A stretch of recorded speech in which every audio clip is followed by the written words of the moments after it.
Hey guys, this is Mal, co-host of the 13 Rings and NFC East podcast. Before you listen to this episode, I wanted to remind you all to please make sure you like and subscribe to us on any platform that you are listening on today. We rely and value your support in order to continue providing you with the best NFC East content. We appreciate you all and we hope that you enjoy the podcast.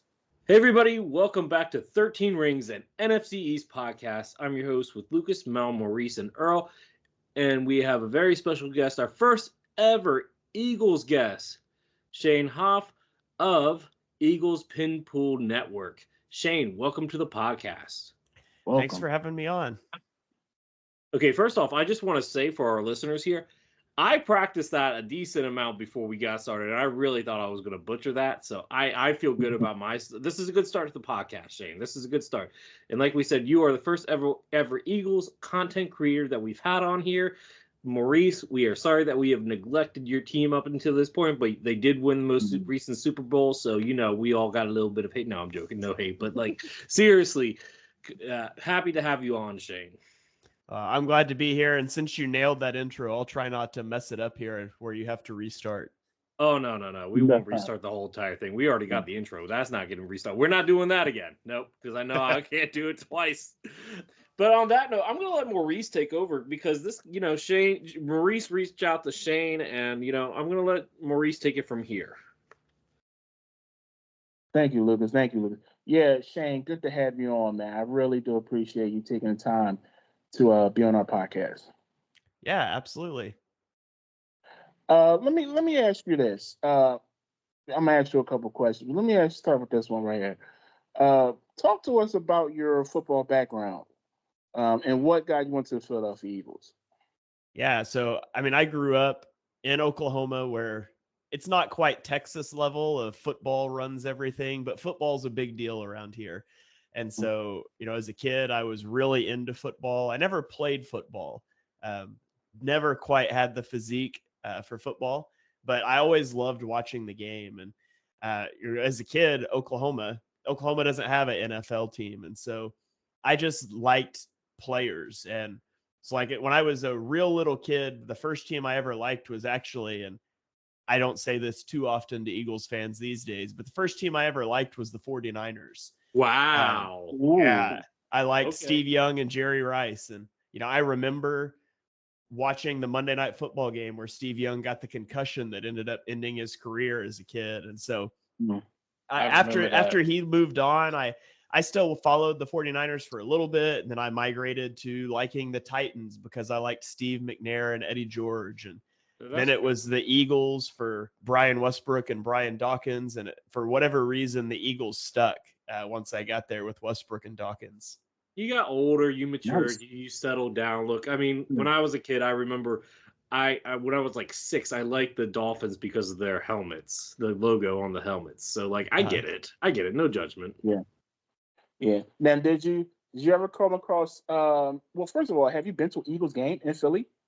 I've only been to Philly one time, and it was actually this last year for the Dolphins game, which, as it turned out, was about the high point of the Eagles season. So I timed that well. Kelly Greens, they get the win at home. So, but that's the only time I've ever been to Philadelphia.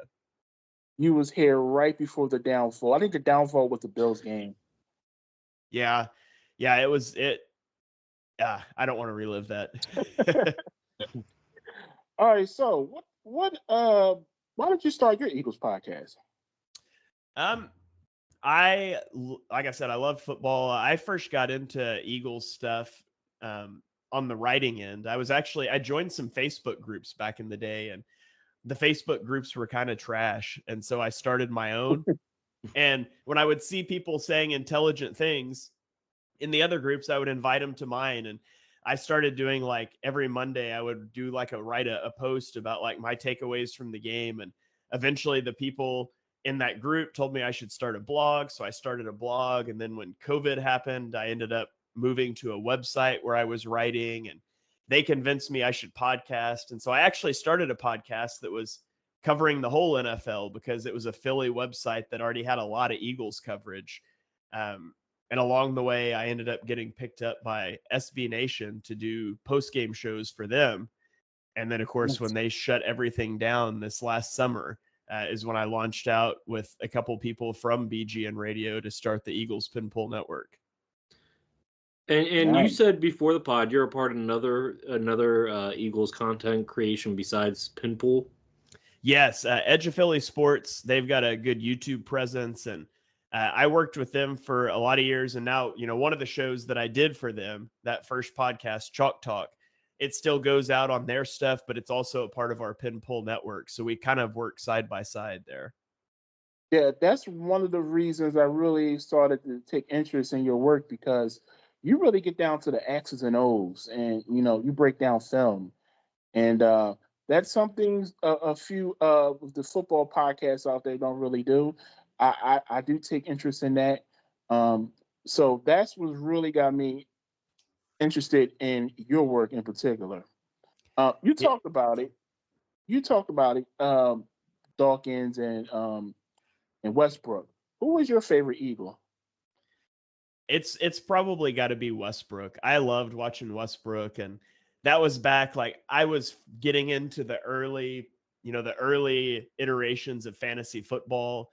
And Westbrook was always on my team because he caught so many passes, and he was just a fun guy to watch. So most people would say Dawkins. Westbrook's probably my favorite guy from back then.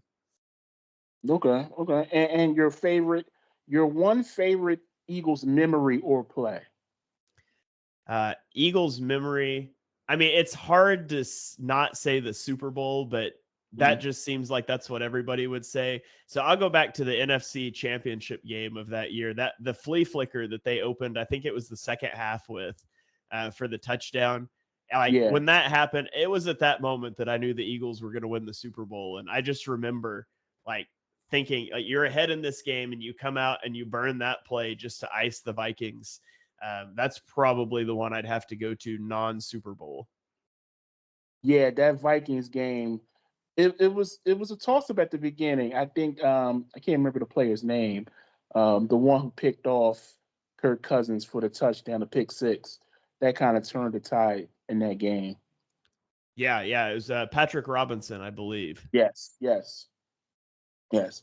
And one more question. Who you want to share any thoughts on? Because we just had our first week of preseason. You any thoughts on what you saw in the first Eagles preseason game?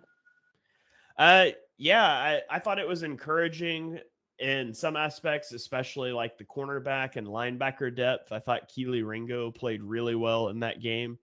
I thought Avonte Maddox looked decent playing safety. I thought that both Nakobe Dean and Jeremiah Trotter Jr. had some good reps at linebacker. So a lot of encouraging things on the back seven of the defense. I was a little concerned about the pass rush. They played a lot of starters and didn't see anything really pop early in the game from a pass rush perspective. But overall, it's just nice to feel like there's actually some depth in this cornerback room. Yeah, I agree with you. I definitely agree with you. All right, we're going to shift over to the NFC East team news and training camp news. Maurice and Shane, do y'all have any team news dealing with the Eagles and what y'all thought from the most recent preseason game y'all had against the Ravens? Well, the first couple things I noticed in the game, I really wanted to focus in on the defense, and it was good that Vic Fangio actually played most of his starters. Offense, they didn't play much of the starters. I understand why. I get it.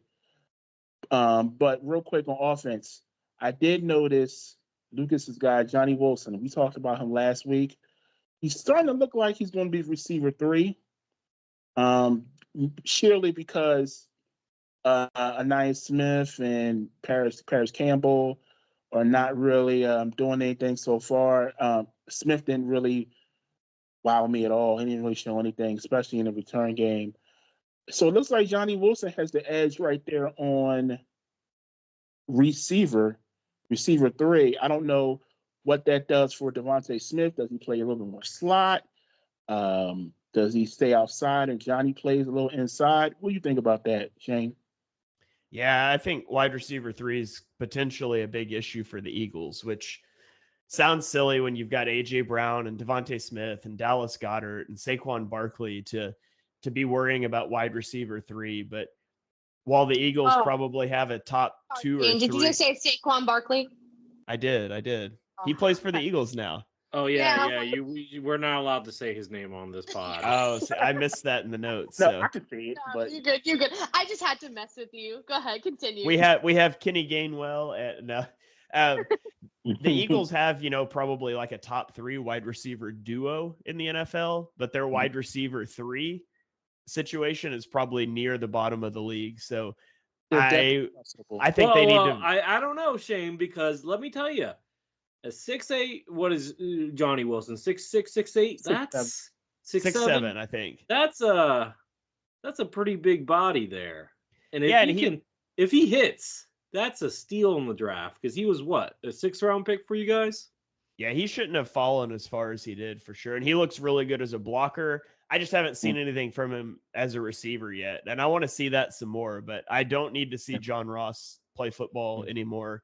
It's Johnny Wilson or bust for me. Yeah, John Ross, I remember in like the 20 teens playing with him on my fantasy team as my wide receiver 3.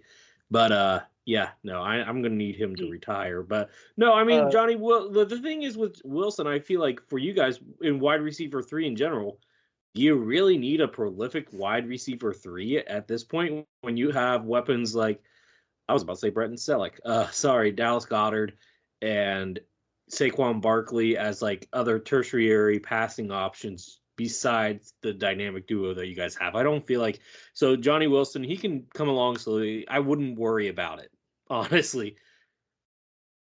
Unless one of you guys gets injured, and then that's kind of a moot point anyway. I mean, yeah, it really comes down to depth. I mean, the moniker of next man up means something, at least in football. I am ready to look at Johnny Wilson in a different lens if Jalen Hurts is throwing him the football instead of Kenny Pickett, which I didn't really think was is a good backup. I was about to say, you were kind of big on Pickett when you guys traded for him. No, I wasn't. No, I thought you were. I thought you were like, okay, sure. Yeah. Why, like, no. No, Maurice never. I don't think Maurice was ever high on Pickett. No, Nope, I not at actually all. like Tanner McKee, our 3rd string quarterback. But that's what I wanted to ask you. Why didn't you guys play your 4th string quarterback? Well, Just saying. You talking about Will Greer? Yeah, Will Greer. Why didn't you play my boy Will Greer? Well, he's more of a quarterback that just knows Kellen Moore's system, and that's why he's at camp. I don't think he's gonna make the team. Hey, look. He passed for 300 yards with Dak Prescott calling his plays last preseason. Okay. So he is worth a serious look as your QB3. Just saying. I actually like Tanner McKee as a quarterback too. I think he has a strong arm. I think he knows the system. So what you're saying is you guys need to waive Kenny Pickett. I think he's going to be here because they traded for him. But I'm just saying. I like him. But anyway, let's move on. Defense. And Shane, correct me if I'm wrong. From what we've seen so far, one preseason game, they played a vanilla defense against a team they're going to play in the regular season. So can't really say much about that. But it looks like Vic Fangio is running a 5-2. He only used 2 running backs, at least to start off with Devin White and Zach Bond. What you see there? Fangio likes to blitz linebackers a lot and drop out an edge. So people that didn't like seeing edge rushers drop into coverage last year, you're going to see that a lot this year too. I think the difference is it's done with a purpose and with a plan. It's not just done because it's like, oh, Vic did that and I used to coach for him and I don't understand why, but we're going to do it too. So I saw, I think I charted 14 different instances of an edge rusher dropping into coverage. And that's if you don't count Zach Bond, who dropped into coverage like 7 times and blitzed 7 times. So you're going to see a lot of guys blitzing from depth and you're going to see a lot of edge rushers dropping out just to try to create confusion. We'll see how it works. When you've got good blitzing linebackers, I would argue that every linebacker on the Eagles roster is better at blitzing than they are in coverage. I guess it makes sense to try it out. I don't know how good the edge guys are going to be in coverage, but I guess we'll see that as the season plays out. Yeah, and speaking of that, Darius Slade didn't play much in the preseason. He actually didn't play at all in the preseason game. But we saw a lot of Keely Ringo. We saw a lot of Quinyon Mitchell. We saw a lot of Blankenship. So I'm confident that our secondary will work out. Cooper DeJean came back from IR this week. But I am confident that our secondary can at least hold up on the back end. It's a lot of talent there. There really is a lot of talent there. So and a lot of young talent as well. So I'm ready to see what their secondary does. Now, two quick things, and I can move on. Um, James Bradbury had an up and down camp so far. Would you agree, Shane? Yeah, I don't know how the Bradbury to safety thing is going to work out. I'm more than happy to let him try it out because the Eagles are kind of thin at safety, especially with Sidney Brown still on the PUP list with the injury that he sustained at the end of last year. So I'm more than happy to let him try it out. I don't think it's going to work out, but maybe you get lucky. Yeah, maybe we'll see. And one other team news, I think you have heard, Eagles legend Nick Foles announced his retirement last week. Eagles legend. I'm dead. Yeah, I mean, he was on our Mount Rushmore. Fair. That's fair. Heard. I hear that. He was on a quarterback Mount Rushmore. He won a Super Bowl. He has a statue outside of Lincoln Financial Field. Yeah. So Nick Foles is most definitely Eagles legend. Yeah. Salute to him. Had a good career. And I've highlighted it on our Mount Rushmore as well. He had a good career. I mean, he won y'all's only Super Bowl. Yeah, and he So I mean, 7 touchdowns in a game. Yeah, he's had a really good career, and salute to him as an Eagles fan. I just say thank you. Yeah, respect to Nick Foles, and that play that in the Super Bowl he did was called the Philly Special. Yeah, the Philly special as well. That will always be remembered here in Philly. But that's it for Eagles team news. Thanks, Maurice and Shane. We're going to shift our team news to Lucas. Do you have any team news dealing with the Commanders and what you thought about the preseason game against the Jets? Well, let me just say the preseason game against the Jets, outside of Daniels and a few there weren't very many starters playing that game, but Daniels did make his debut. Made a very good throw to Diami on a 40-yard bomb. Love that. Did the read option, got a rushing touchdown. Looked great. Mao, I have bad news. Don't tell me. I have to tell you, it's your boy Sam Hartman. He got a shoulder injury. By the way, Shane, Mao is a big Notre Dame fan. To the core. Go Irish. So Sam Hartman, she really wanted him on the Giants, but when Joe Shane's grandma was talking about him, he decided not to draft him.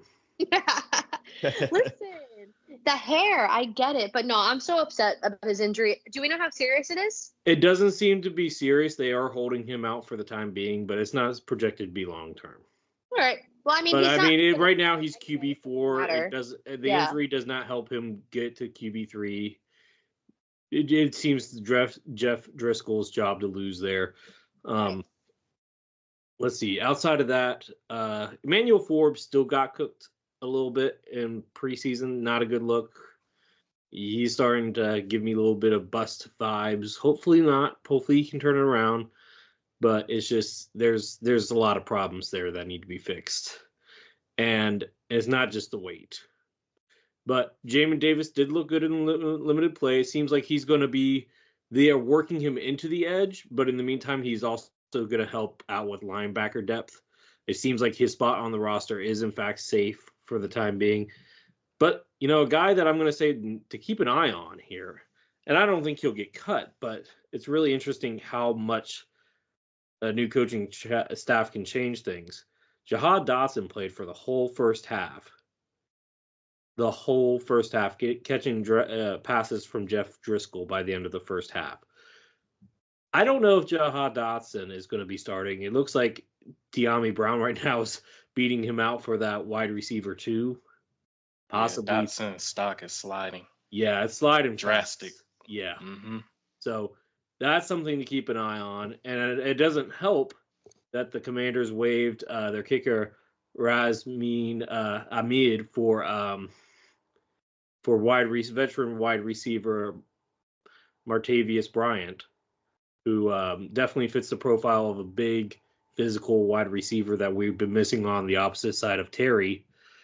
So there's a chance that you could have, and I don't know if Martavius makes the roster. I will say last year when he was on the Cowboys practice squad, he weighed about 230. Right now he's weighing about 208. Yeah, So that was pretty much near his weight when he was in the league. Yeah. So but if they really didn't give him a shot in Dallas. So yeah, it sounds like DQ was really, head coach Dan Quinn was really hyping him up, and they love what he can do and what he provides. Was just eyeing Cowboy players.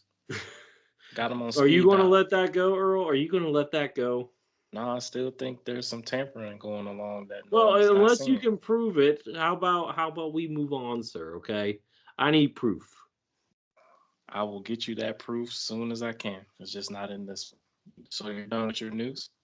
No, I ain't even done. I'm just getting preseason stuff here right now. I ain't done yet. So yeah, that's right now. Come on. Brandon Coleman is out with an injury. It does seem as if he might not play this next preseason game, but it's nothing to worry about long term. Andrew Wiley is coming back from injury. We'll see how well he does as well. The interior of our offensive line looks solid with Nick Allegretti, Tyler Biadasz, and Sam Cosmi anchoring it. The questions are on the edge there. And if, Brandon Coleman and Andrew Wiley can step up, then we'll be okay offensive line-wise. We'll see. Outside of that, like I said, it's just interesting to see I think the wide receiver position is going to be one of the more interesting one. And by the way, I'm not a big fan of Riley Patterson, the kicker that's still on the team. I honestly think our kicker for this season is not currently on the roster. I think that will probably be a claim off the waiver wire, and we'll just have to wait and see, because neither one of the kickers so far that we've brought into camp has impressed me. So outside of that, I can't think of anything else significant for team news at the moment. Jaden Daniels looks like a guy. He looks like the guy there. Command of the offense. Everything that you're hearing sounds like he's ready to go. Sounds like he's comfortable. And shout out to Cliff Kingsbury, by the way. Everybody who's known him, and like Zach Hertz says that this is the happiest he's ever seen Kingsbury. So maybe he's found his niche in Washington. Hopefully, we'll see. But that's all I have. Oh, go ahead, Maurice. Lucas, are you betting on Jaden Daniels to be offensive rookie of the year? Look, I never put money down on anything, but if you had to put a favorite in front of me, I would feel confident. I'm not saying that he will win it, but it wouldn't be a bad bet to make, because I don't know if Caleb Williams has what it takes, if he has veterans getting mad at him in the locker room about cleaning up their mess. Or now JJ McCarthy's going to be out for the season. Shame, by the way, that's a shame. JJ McCarthy's Caleb's out. Got some weapons over there in Chicago. He does, but does he have the respect of his team? I don't know. Hard Knocks is going to paint a different picture than what we actually know. But I will say that I feel bad for JJ McCarthy. That's a shame. Yeah. That's one less rookie of the year competition there. Michael Penix is not going to play. Bo Nix might be a dark horse. I got to see some more from him. But Bo Nix might actually be really, in that system, might be really good. We'll see. But yeah, no, I think Daniels would be a safe bet to make, Maurice. All right. We'll touch paths at that when we get there. All right. Thanks for your news, Lucas. Mm-hmm. I'm going to shift over to the Cowboys news. I'm going to start off with the preseason game against the Rams. So far, going into this preseason game, they have been running scrimmages and doing joint practices with the Rams. So it wasn't too much being shown there. They kind of knew one another. But what I got from the preseason game, I'm going to give a shout out to Mike Zimmer. Just being able to get these young guys ready for the preseason game. The defense in this game had 4 turnovers. Would have been 5 if it wasn't for a holding penalty. But the secondary feels like they're getting those turnovers when needed, and they're really disguising up something that the offense wasn't ready for. Some players that caught my eye was Marshawn Nealon, rookie, and Kalen Carson. Both those guys was out there playing, and they were doing a really good job in their respective positions. Marquise Bell had an interception. Demarion Overshown, I'm really happy to see him back, especially from his torn ACL last year. And he was flashing, making some plays. I saw Maris Leofold make a play. I saw the Mozzie do some stuff, but he kind of got gassed as the game went on. So I think he's still trying to get more in a better condition. Eric Scott Jr. He was pretty much fine to scrub. He was actually the scrub in this game where he was getting cooked play after play, but he had an interception. And safety Julius Wood, rookie, had an interception as well. Seemed like this defense was disciplined and prepared for the outcome of the preseason game. So I want to give them their flowers. They really showed me something during this preseason game, and looking forward to seeing the first team get a hold of this defense and it be under full display. I'm going to shift over to the offense, and I'm going to highlight 2 guys who actually got first team reps for this scrimmage today against the Rams, Cooper Beebe and Tyler Guyton. In the preseason game, at first, it was a little shaky start for them, but as soon as they got their feet under them, they pretty much was just moving people off the screen. And I definitely enjoyed seeing that because that was something that I really wanted them to have an upgrade on going into this upcoming season. I know that Tyron Smith is a Hall of Fame left tackle, but Tyler Guyton's got the size, he's got the range, and he has the athleticism to be able to move people off the screen. And Cooper Beebe getting some couple of snaps in at center, he's really taken that step to fully earn the number 1 spot at center. And I feel like having him over Hoffman is definitely an upgrade because BB has that physical gift to be able to move people off the screen. Basically, getting your offensive line to be a wall. I really want to see Dallas build the Great Wall of Dallas 2.0 because they definitely have the size, they have the range, they have the anger, they have the aggressiveness needed to be able to be a force on that offensive line. Even if they're young, I feel like this offensive line is going to make some noise this season. Now, the last thing I'm going to talk about, I would talk more about the receivers and running backs, but I got a full display of Trey Lance. I think a little bit too much of Trey Lance. Interesting. I'm glad that you brought that up. Yeah, I have some notes on that as well.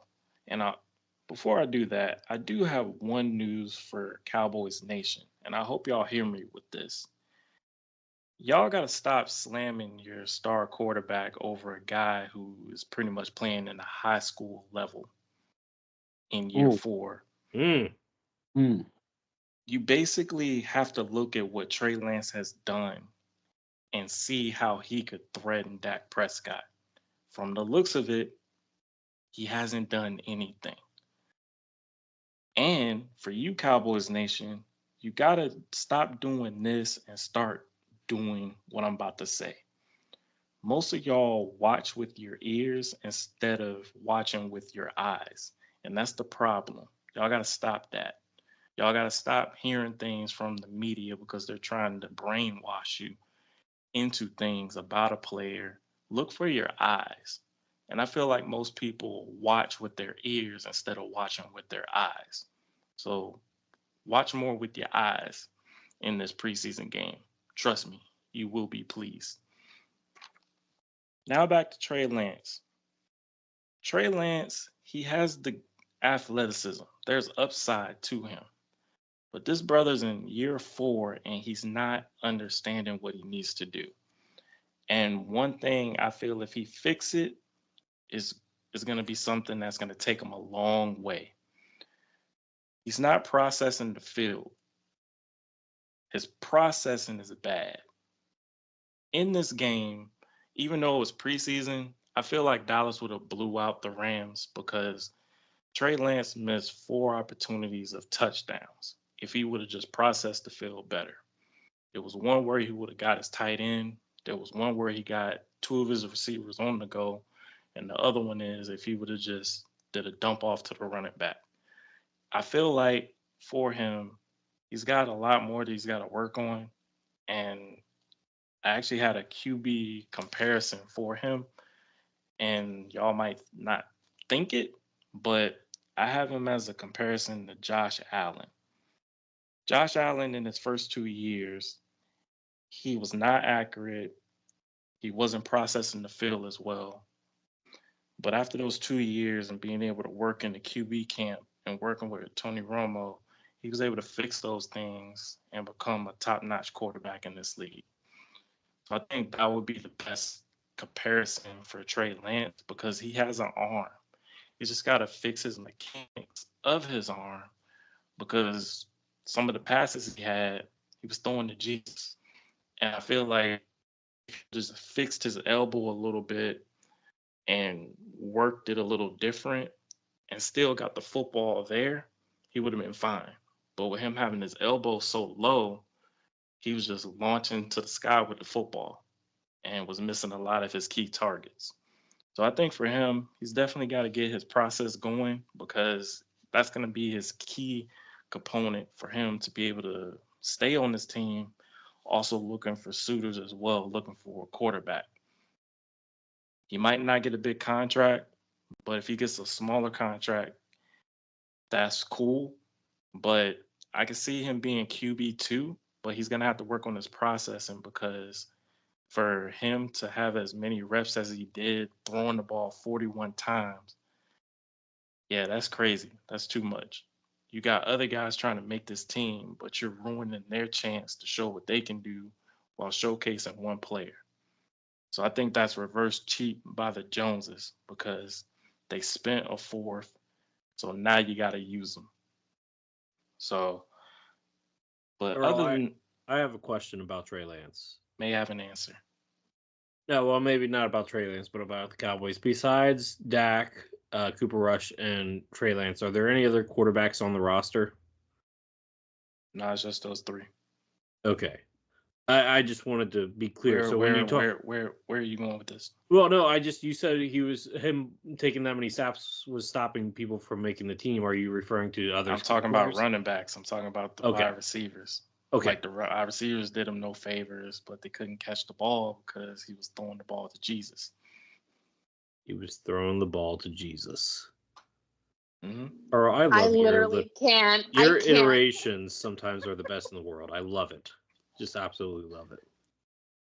I just think he needs to be better at processing the field. And I feel like he will be QB2 of Dallas. But I would rather them, instead of anointing him to try to be that quarterback that could take QB2, you got to have a competition between him and Rush. Because Rush had a good deep ball to Jalen Brooks, but he noodle-armed it. I think if he would have put a little more on it, that would have been touchdown on his first play, but that didn't happen. So I just think they need to have a better QB competition with what's going on. If you know that Dak is your guy on one chance, Dak is definitely getting paid.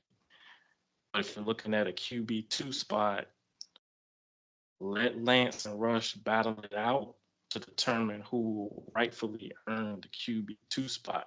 But I think they're trying to move on from Rush and anoint Lance. I just think everybody needs to earn their keep, especially with earning their spot. And so you don't think that Lance has earned QB? You would still have Rush as QB2? Okay. Yep. Well, you got to look at it from a management standpoint. You know Dak is your number 1 quarterback, at least for this season. And you know that Trey Lance has upside. and you know what Cooper Rush does. It is what it is with him. So I'm pretty sure they're just looking at, giving him the snaps on the field, see what he can do, see if he's learning anything from last season to this season, and just checking out what he may have to offer in the future. Oh no, I agree with you totally with that. It's just the more that I'm seeing from him, like this was honestly my first time to see him be able to just, all right, go let it loose. And for it, I believe they're gonna hopefully have him a little more manageable when they play the Raiders this weekend coming up. But at the same time, this is definitely the preseason, the showcasing Trey Lance. But at the same time of that, you got to get him comfortable in order for him to be able to be better at processing. If you have him just throwing the ball all crazy, he's not going to learn anything. All he's going to do is going to have a sore arm and be like, what did I do wrong? I had to look at the all 22 film to see what he did wrong, but also see how it affected the team around him. And I believe he's an athletic quarterback. He has those intangibles. The best example for this, Maurice, and I'll end on this with that. He's like that creative player that you have on Madden where you give him all the speed and the agility, but you miss on the awareness and the throwing of the quarterback. Yeah, that's basically Trey Lance. He's like a creative football character where you gave him so much speed that he can't throw the ball. I So, just go ahead. yeah, I just wanted before Mal gave her team news. I just wanted to, because we talked about the Cowboys a lot on here, but I did want to ask Shane, what is his opinion on everything that's going on with the Cowboys, from Jerry Jones to Dak contract, CD's contract, and holdout, and Michael Parsons? Yeah, I was just going to say it's never good when you're going into the last season of having your quarterback under contract and he has a no trade, no tag clause. Yep. I mean, if I'm Dak Prescott's agent, I don't care what deal the Cowboys put out there. I wouldn't sign it because I think you can leverage them more in free agency. So it's not a good look. It's not a good look when he's talking about CD Lamb's contract and you get CD Lamb quote tweeting it saying LOL and Micah Parsons retweeting it. So It's something the Joneses have done for so long. It's just annoying to see, and that's how they normally do their stuff like this. Like I'm not too worried on just the contracts in general. I know that they'll get done, but they're trying to create a leverage to something where it's like a false narrative, and it just gets annoying. It just delays and puts pressure on the guys in camp and so on, gearing up for the season. So yeah, I agree with you, Shane, on that. But with what they have now, they got to go ahead and run with it. I can say, and then I'll conclude with this, that training camp, they have a scrimmage. They had a scrimmage today against the Rams before they go to Las Vegas to play the Raiders. And from what I saw from the first team reps, I saw Cooper Beebe and Tyler Guyton just wrecking shop there. I saw Parsons doing his thing, and Diggs is close to being ready. And Maurice, I saw your cousin Huggins. He got ejected from practice for slightly bumping into a Rams staff member on a Really? rep. Yes, on a rep. I sent it in the chat. Take a look at it. I say he barely Okay. touched him, but yeah, it was enough to get him ejected. So I don't know if that's going to affect him on this team or not, but Dallas definitely needed defensive tackle help. So we just got to see what happens from there. But they had a solid practice with the scrimmage against the Rams before they play the Raiders. And I digress. Mal, do you have team news dealing with the Giants and what you thought of their preseason game against the Lions? For sure, Earl. And I was waiting for that. I digress. I love the way you end when you're on your rants about the Cowboys. Appreciate it. Love that. So, Giants news. I spoke about this on the space, and Lucas and Maurice were both there, but I'll kind of go over it again. Basically, with the preseason game, Drew Lock looked awful. Absolutely awful. Tommy Cutlets, round 2. Let's go. With the Tommy Round Cutlets. 2. Fight. But I love Tommy Cutlets. But honestly, like we spoke about it, there was a little bit of talk between a few of us on the space regarding of if Tommy DeVito had a good chance to be QB2. I don't think so. I don't think Drew Lock's performance in that last preseason game will determine that. But we'll see moving forward. Drew Lock ultimately got hurt in that game too, so he left relatively early. I'm more interested in seeing how Daniel Jones does this preseason game because, off that ACL tear, and we all know who Daniel Jones is. So not sure how well he'll do, but we'll see. Got to be hopeful as a Giants fan over here. It's rough being us. Just saying that. Eric Gray, 2 big plays of the game, definitely player of the game. He had that 50-yard touchdown. He's looking good and leading into the running back room. Tyrone Tracy went down in training camp yesterday with a non-contact ankle injury. Didn't look too good from the looks of it in the beginning. Carted off, air cast. Thankfully, though, it's only a low ankle sprain, so he'll be able to play this season again, which is very relieving because the Giants have really bad luck with injuries. That's the biggest news this week. But I think the Giants actually did pretty good against the Lions. Like I was telling you, Lucas and Maurice, that last year when we were going into joint practice, the Lions were literally bullying us. You could tell off the bat that we just weren't ready. We weren't a good team. Not saying that we're necessarily one of the competing teams in the league right now. We look a lot better this year in joint practices than we did last year with the Lions. And the Lions are one of the best teams in the NFC. So will that translate to games? I'm not entirely too sure. One thing I was worried about, though, was that Malik Neighbors, our first round wide receiver, a lot of high expectations. He was not thrown to once in this preseason game. This was what I was worried about because this is something that has been a problem with our wide receivers, especially our good ones. They're not targeted enough, and I don't know what Dable is trying to do, but I just hope that changes in some way, shape, or form. Because I'm sorry. Go ahead, Earl. No, you good. Go ahead. Do you think they're not targeting him because they're looking to see other receivers where they may have already figured that Neighbors is that guy? I mean, I hope that's the case, Earl, but he's a rookie. There should be, you still got to go through game situations and see exactly what works and what doesn't. And now, since Malik Neighbors had the ankle injury himself, I'm not entirely sure. I hope they don't play him for the rest of the preseason because that would just be a really bad decision if he does injure himself more. But listen, if Dable says, listen, he's the guy, we know that already.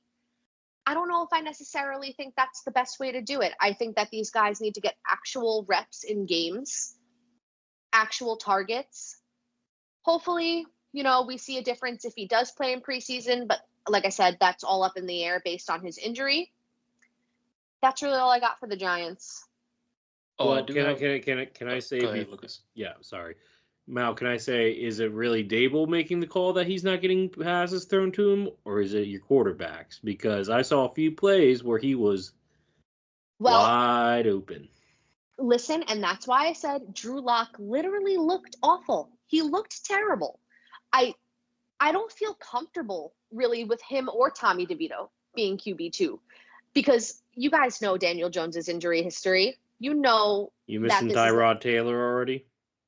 I love Tyrod, and you know what? He's a Jersey Jet, so I got to get over it. But yes, like in the end, the quarterback situation really stresses me out. And as much as I try and talk myself down with it, I literally can't because it's just like it's so much uncertainty. Mal, how is Eric Gray doing? Eric Gray did great. He had literally a 50-yard touchdown and the second touchdown in the game as well. Eric Gray is looking pretty nice. The running back room, there's actual hope for it. Eric Gray, Turbo Miller, Tyrone Tracy, Devin Singletary, it's a decent room. with a lot of young blood in there, and they look explosive. They look good, but Tyrone's got his injury now, and in the end, the running back room can only do so much. But Maurice and Shane, they have Saquon now. Saquon could only do so much on the Giants with how awful the quarterback play was. And it's going to make me nervous until I see otherwise. But let me ask you this now: are you content on this season being a rebuild season for the Giants? I've become content with that because we're already in year 3 of the Joe Shane, Brian Dable era. And yes, the roster is slowly starting to come together, but we have a lot of questions in the secondary. We have a good defensive line. I will say the defensive line is good and it's built well. The offensive line, still injuries are happening. Van Grotten went out today. Runyon's having issues with injuries. Jermaine Illuminor had injuries in the beginning of camp. So, I mean, I have to be, because I just don't have the expectation that the Giants will take that next step. I mean, they're more than welcome to prove me wrong. I will be more than happy if they prove me wrong. But right now, I have to be okay with it being a rebuilding season. Well, Mal, sorry, finish it. No. You're good. You're good. Go ahead. I guess my thing is with the Giants, like, as a Giants fan, are you happy with what Joe Shane has done? Has he done enough in the 3 years, or does he need to go for this team to take the next step? I don't think he needs to go, but he hasn't done enough yet.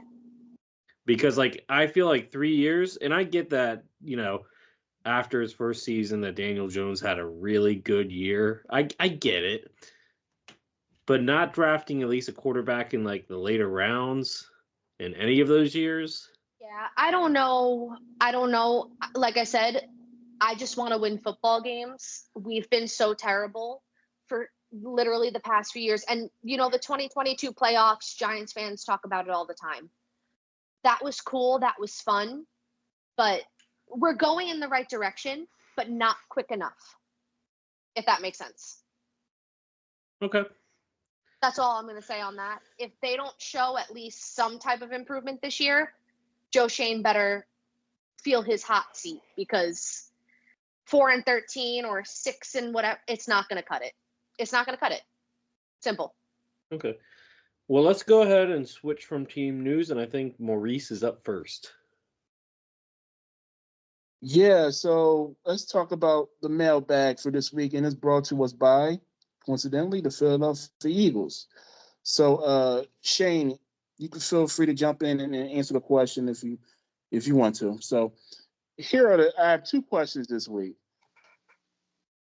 First question is, how happy that us, the Eagles, traded Hassan Reddick? I mean, tremendously happy considering what's going on right now. I put out a tweet earlier on Twitter this week, and I said that everybody in this situation misplayed it except for Howie Roseman. Because, yep. I mean, Hassan Reddick obviously has misjudged his market. What he wanted from the Eagles, they weren't willing to pay. What he wants from the Jets, they're not willing to pay after they traded for him. So he and his agent obviously mishandled the situation. They misread the market. But I can't imagine, if I was Joe Douglas, knowing that he wants out, not because he's got issues philosophically with the team or because they've been bad, but because he wants a new contract.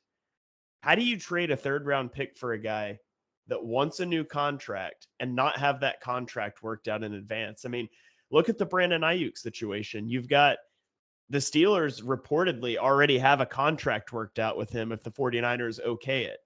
How did the Jets not do this? It was just a horrible botch job by Joe Douglas and the Jets on this one. Yeah, I agree.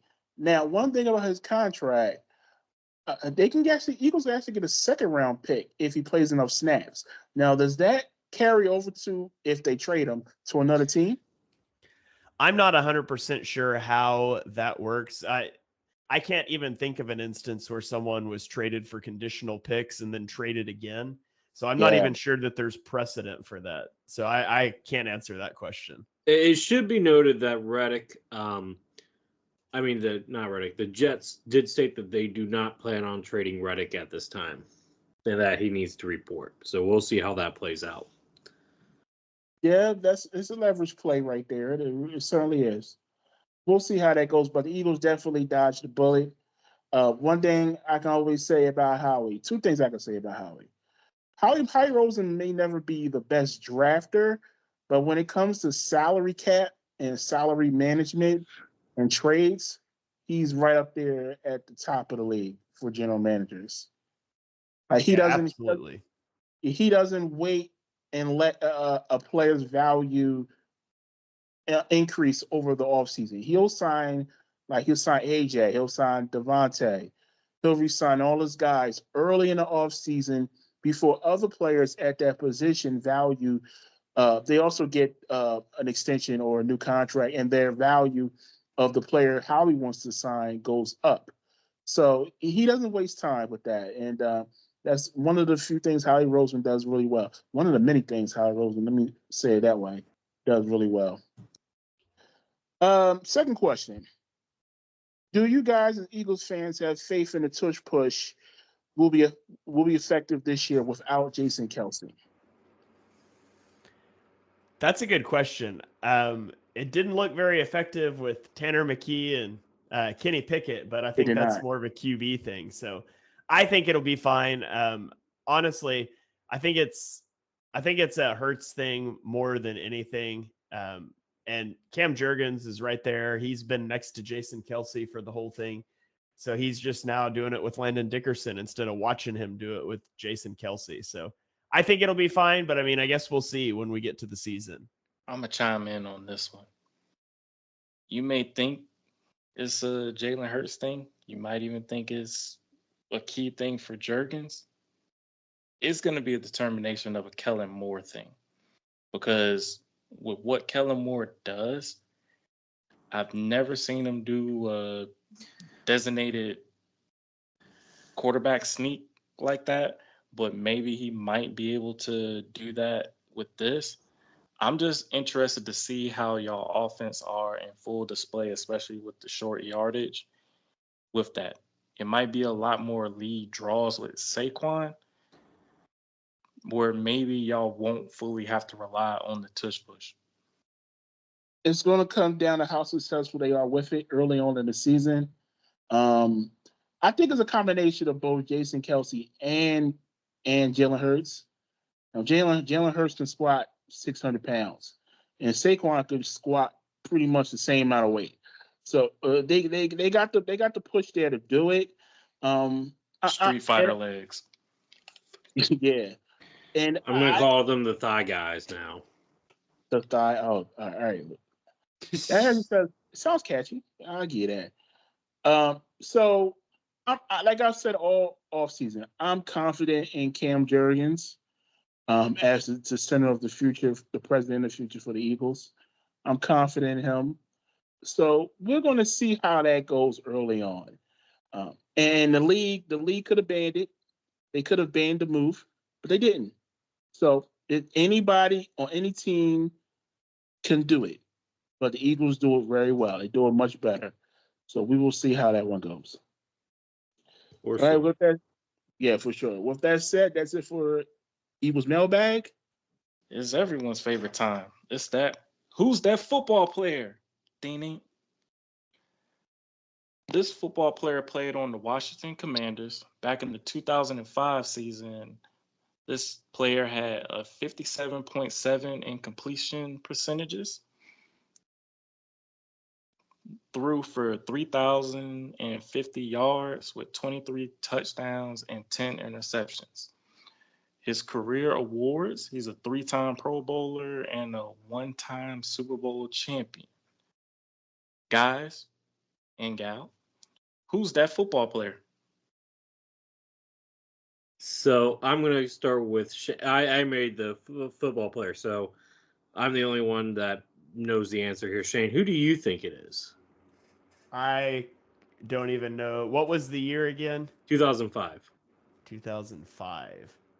I honestly, I couldn't even give a legitimate guess. Okay. I have no idea. Mal, I'm terrible with with football history stuff. Fair enough. Mal, do you want to take a stab at this? I think I might know it.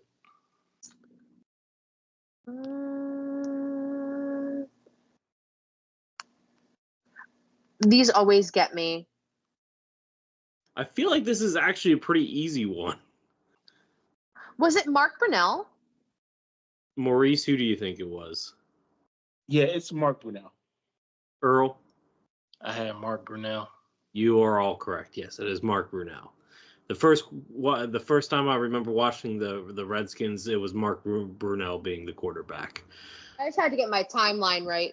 Yeah, no, to be fair, there were a lot of quarterbacks in Commanders history. I almost did Todd Collins just to throw you guys off.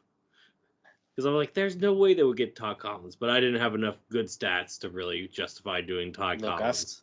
Lucas, I still have that thumbnail they did during the Cowboys Commanders Thanksgiving game with all the quarterbacks.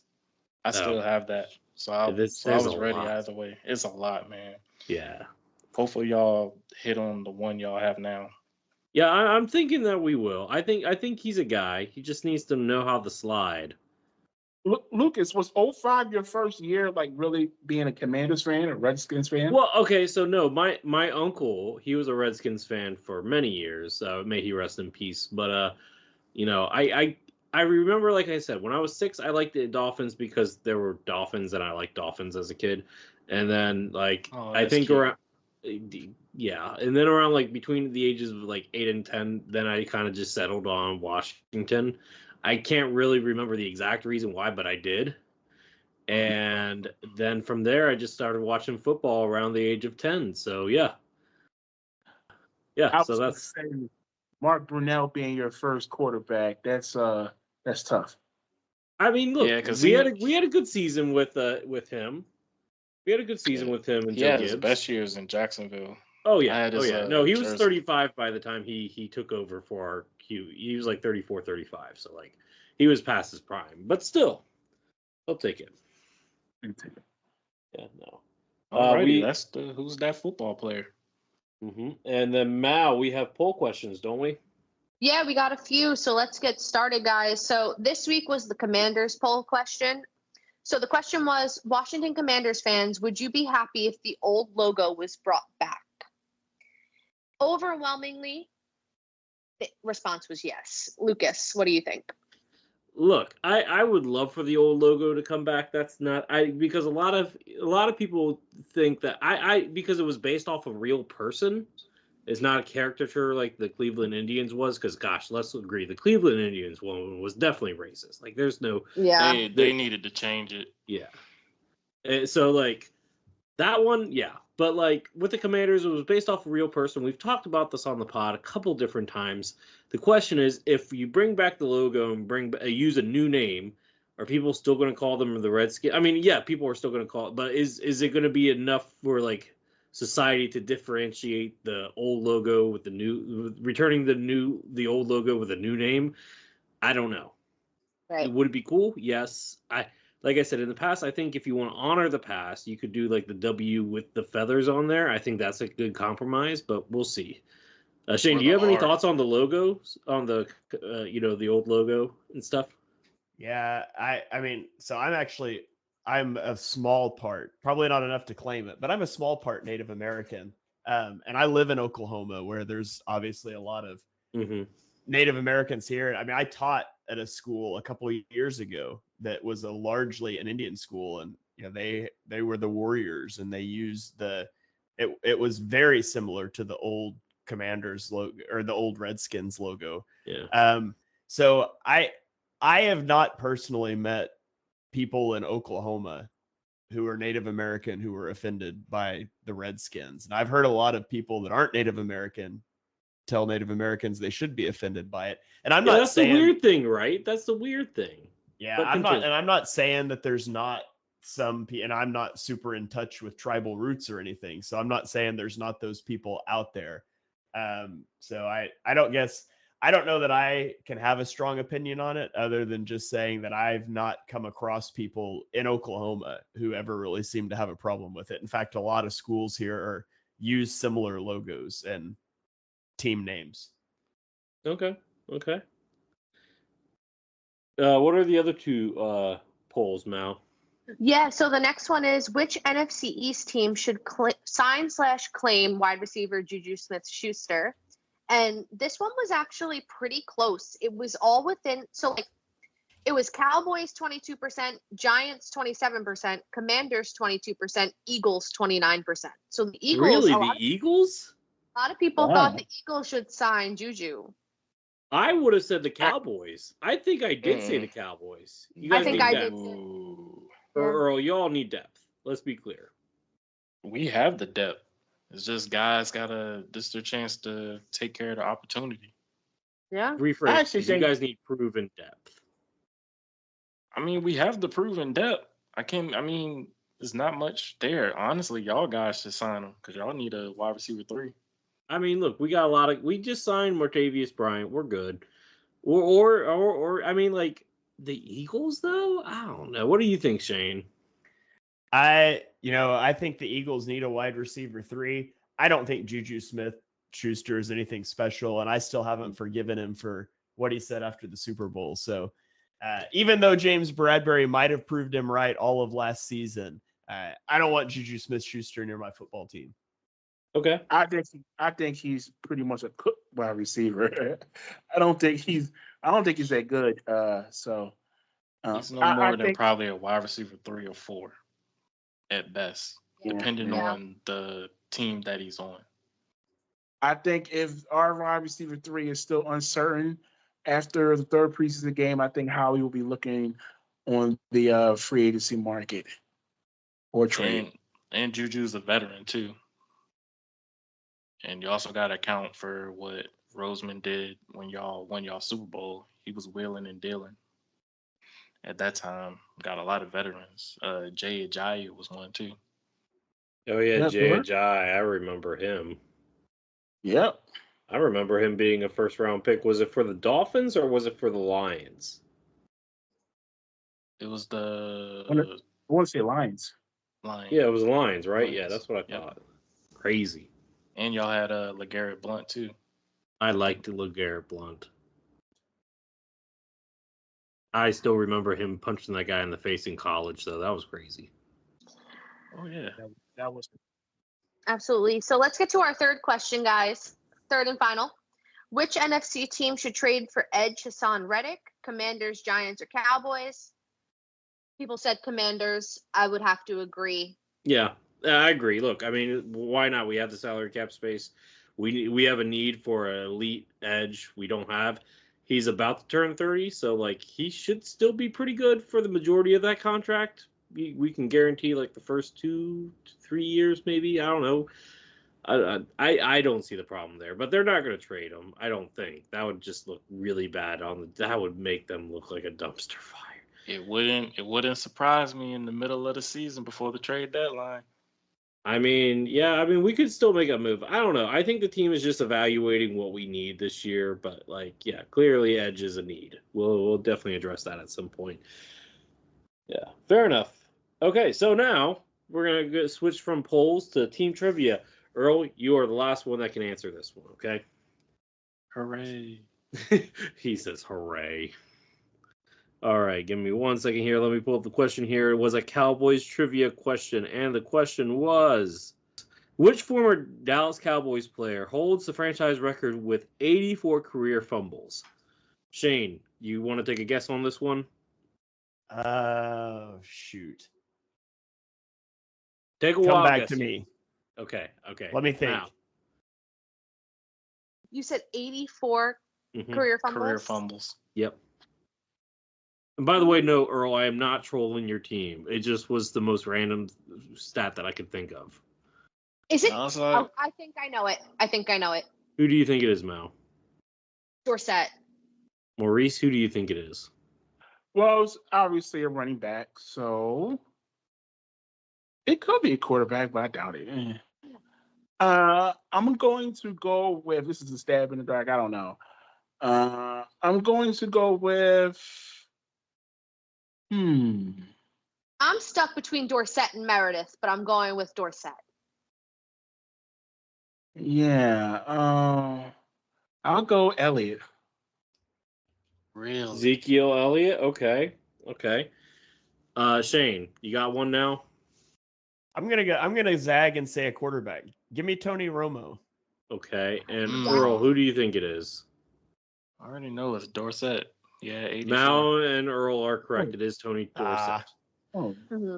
Now, I don't I even will know say who that this. is. So, Ezekiel Elliott is 13th on the list Wow. with Well. 22.